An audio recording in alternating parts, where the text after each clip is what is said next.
Hi, folks. Welcome back to Murthy Finance Academy. Today, the second company we are going to discuss from cables and wire segment is KEI Industry.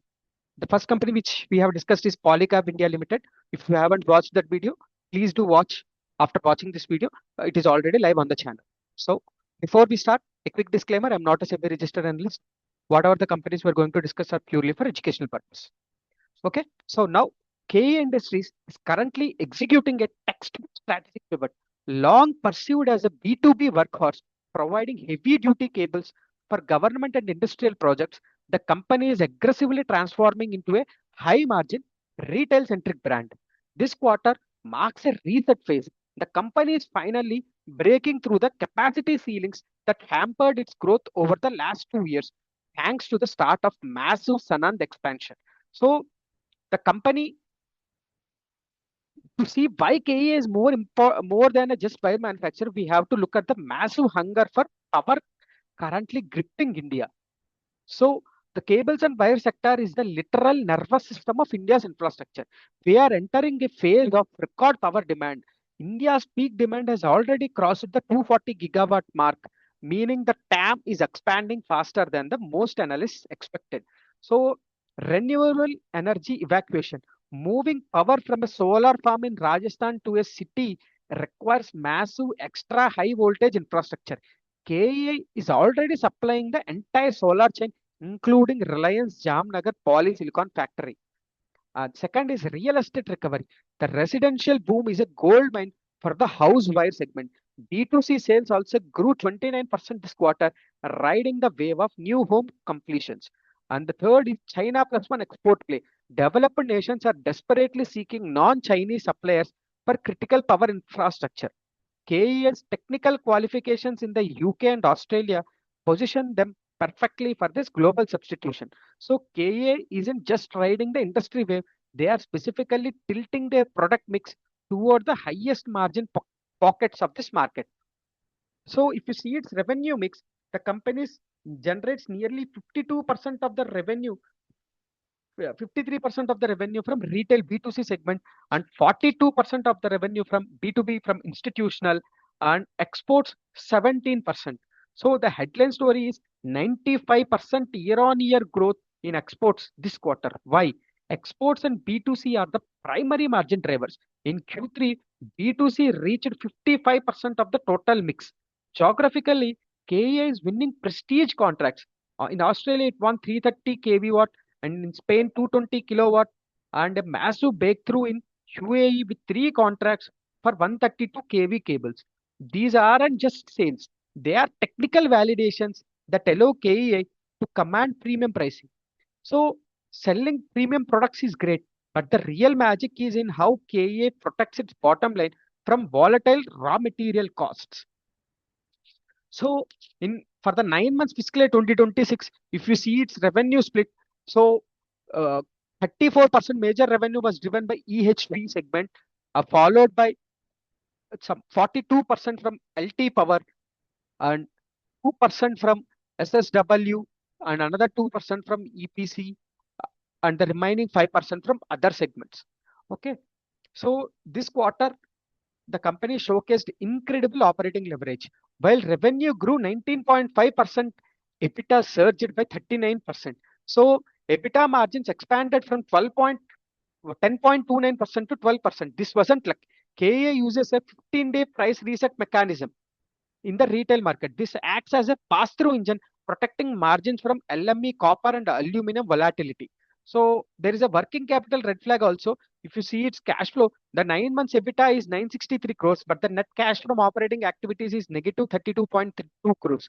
So this negative CFO2 to EBITDA ratio is actually growing pains. Management is aggressively stocking inventory and funding the Sanand ramp up.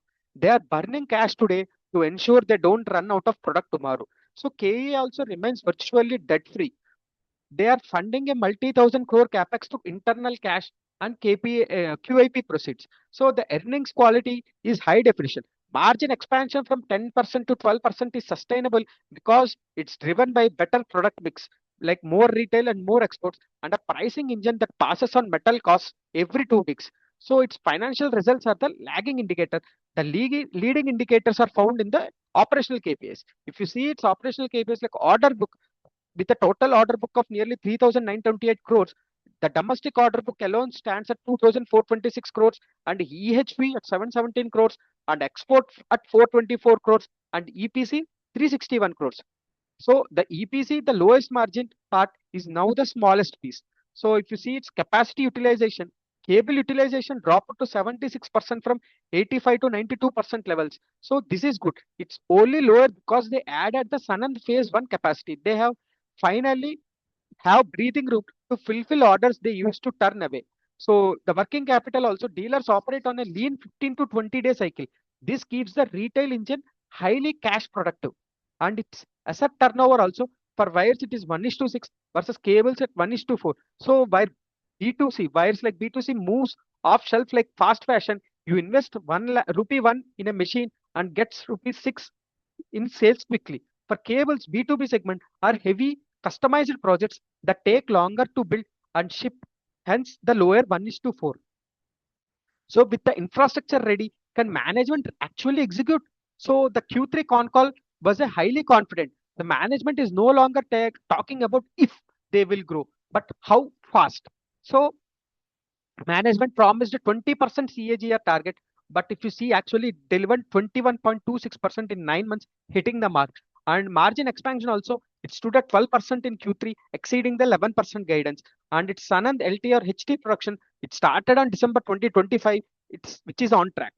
Though the Sanand factor, the LT trials are ongoing.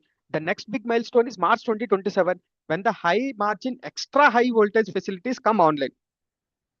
A minor red flag is there was almost no mention of AI or smart automation in the Sanand plant. For a world-class facility, this lack of Industry 4.0 talk is a potential future gap. So the management team has a 15-year history of 17% CAGR. They usually under-promise and over-deliver. When they say they will grow 20% for the next 4 years, their track record says believe them. So a great company isn't always a great investment. So let's talk price. So the company is currently, the PE is around 55. So why did KEI grow at 19.5% while Polycab did 46%? It's purely capacity. KEI was literally out of space in its old plants, growing only 3% in institutional cables, while peers had already added capacity. Now that Sanand is live, that gap should narrow. However, brutally honest, trading at 7.7 times price to book value is very expensive. There is zero margin of safety here. You are paying for perfection. So the stock looks fairly valued only if you believe the 20% growth guidance is ironclad. If it is a premium price for a debt-free company with a massive expansion ahead.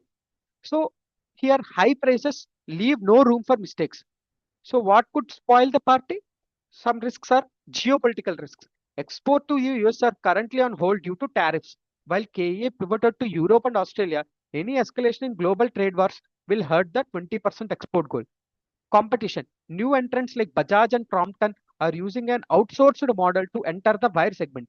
KA's defense is its 50-year brand and an in-house manufacturing, but a price war could still sting. Commodity risk. While the 15-day reset protects them, a massive sudden spike in copper could temporarily squeeze margins before the next reset kicks in. And the next is execution risk. Any delay in the March 2027 EHV ramp up at Sanand would force a downward reversion of long-term targets.